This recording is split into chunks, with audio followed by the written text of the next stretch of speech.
ಇವತ್ತಿಗೆ ಈ ವರ್ಷಕ್ಕೆ ಅಂಗನವಾಡಿಗಳು ಪ್ರಾರಂಭವಾಗಿ 50 ವರ್ಷ ಆಯಿತು.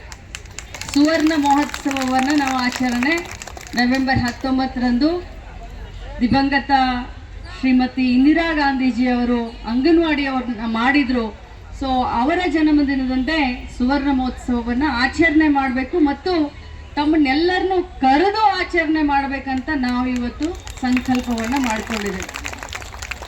ಕೆಲವು ಅಧಿಕಾರಿಗಳ ಅಚಾತುರ್ಯದಿಂದ ನಿನ್ನೆ ಸುಮಾರು ಹೊತ್ತು ನಾನು ಶಿವಶಂಕರನ್ ಅಣ್ಣನವರ ಜೊತೆ ನಾನು ಕೂತ್ಕೊಂಡು ಮಾತನಾಡಿದೆ.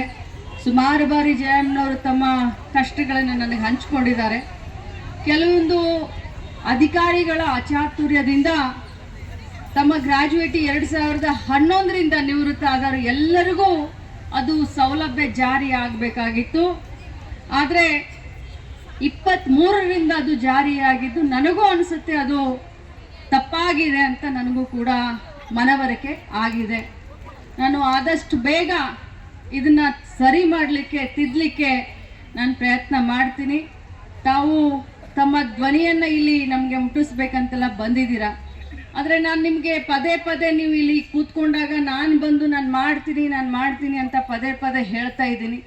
ಏನು ಸರ್ಕಾರಕ್ಕೆ ಕೂಡ ಏನು ದೊಡ್ಡ ಹೊರೆ ಏನು ಆಗೋದಿಲ್ಲ, ನನಗೂ ಗೊತ್ತಿದೆ. ಲೆಕ್ಕಾಚಾರ ಎಲ್ಲ ನನ್ನ ಎದುರುಗಡೆ ಇಟ್ಟಿದ್ದಾರೆ. ಆದರೆ ತಾವು ಸ್ವಲ್ಪ ತಾಳ್ಮೆಯಿಂದ ಇರಿ. ಇಷ್ಟು ದಿನ ತಾಳ್ಮೆಯಿಂದ ಇದ್ದೀರಾ.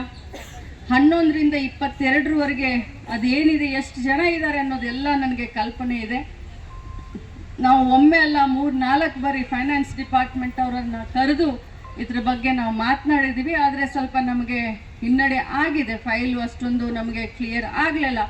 ಬಟ್ ನಾನು ಹಿನ್ನಡೆ ಆಗಿದೆ ಅಂತ ಸುಮ್ಮನೆ ಕೂರೋಳು ಅಲ್ಲ. ಮತ್ತೆ ಈ ಕಾರ್ಯಕ್ರಮವನ್ನು ಮುಗಿಸ್ಕೊಂಡ ತಕ್ಷಣ ನಾನು ಒಮ್ಮೆ ಇಲ್ಲಿ ಭಾಷೆ ಕೊಟ್ಟಿದ್ದೆ. ನಿನ್ನೆ ನನಗೆ ನೆನಪು ಮಾಡಿದ್ರು, CM ಅವ್ರ ಹತ್ರ ಒಂದು ಟೈಮ್ ತಗೊಳ್ತೀನಿ ಅಂತ ಹೇಳಿದ್ರಿ ಮೇಡಮ್ ಅಂತ.